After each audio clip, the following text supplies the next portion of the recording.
আসসালামু আলাইকুম। রান্না তো অনেক দেখছেন, ভর্তা তো অনেক খাইছেন। কিন্তু আজকে দেখাবো আপনাদেরকে সম্পূর্ণ স্পেশাল নতুন অন্য রকমের একটি ভর্তা ইনশাআল্লাহ। আমরা আজকে সব রকমের সবজির বীজগুলো দিয়ে বাদাম এবং কালো জিরা দিয়ে ভর্তা করব ইনশাআল্লাহ। তার জন্য আমরা প্রথমেই একদম শুকনো খোলায় বিভিন্ন রকমের সবজির বীজগুলোকে ভেজে নিলাম। তারপর কড়াইতে তেল দেওয়ার পরে তেলটা গরম হয়ে গেলে এর ভিতর পেঁয়াজ কুচি, কাঁচামরিচ কুচি এবং রসুন কুচি দিয়ে সেটাকে হালকা একটু লাল লাল হয়ে গেলে এর ভিতরে আমরা কালো জিরা দিয়ে দিলাম। কালো জিরাটা মোটামুটি ভাজা হয়ে গেলে আগে থেকে ভেজে রাখা বীজগুলোকে এর ভিতর আমরা দিয়ে দিলাম। আগেই বলছি যে আমরা বীজগুলোকে শুকনো খোলায় ভেজে নিয়েছিলাম। শুকনো খোলায় যখন বীজগুলোকে ভাজি তখনই আমরা এর সাথে বাদামটাকেও সুন্দর করে লাল লাল করে ভেজে নিয়েছিলাম। আমাদের যে বীজগুলো ভাজা হয়েছে আজকে এর ভিতরে ছিল কুমড়োর বীজ, শিমের বীজ, লাউয়ের বীজ, ধুন্দলের বীজ এবং এই যে শশা খাই আমরা এই শশার বীজ।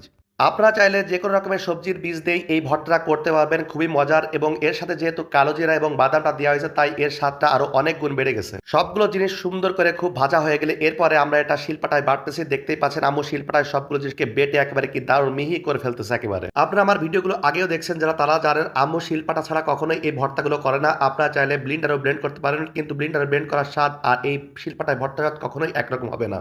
বাটা হয়ে গেলে এখন পরিমাণ মতো লবণ এবং একটু সরিষার তেল দিয়ে ভর্তাটাকে ভালো করে মাখালেই তৈরি হয়ে যাবে আমাদের এই কালো জিরা এবং বাদাম দিয়ে সব রকমের সবজির বীজ ভর্তা। আজকে আমাদের ভর্তার আইটেমটি আপনার কাছে কেমন লাগলো অবশ্যই কমেন্টসের মাধ্যমে জানাবেন এবং নতুন হয়ে থাকলে অবশ্যই চ্যানেলটিকে সাবস্ক্রাইব করবেন এবং পেজটিকে ফলো দিয়ে পাশে থাকবেন। ধন্যবাদ সবাইকে।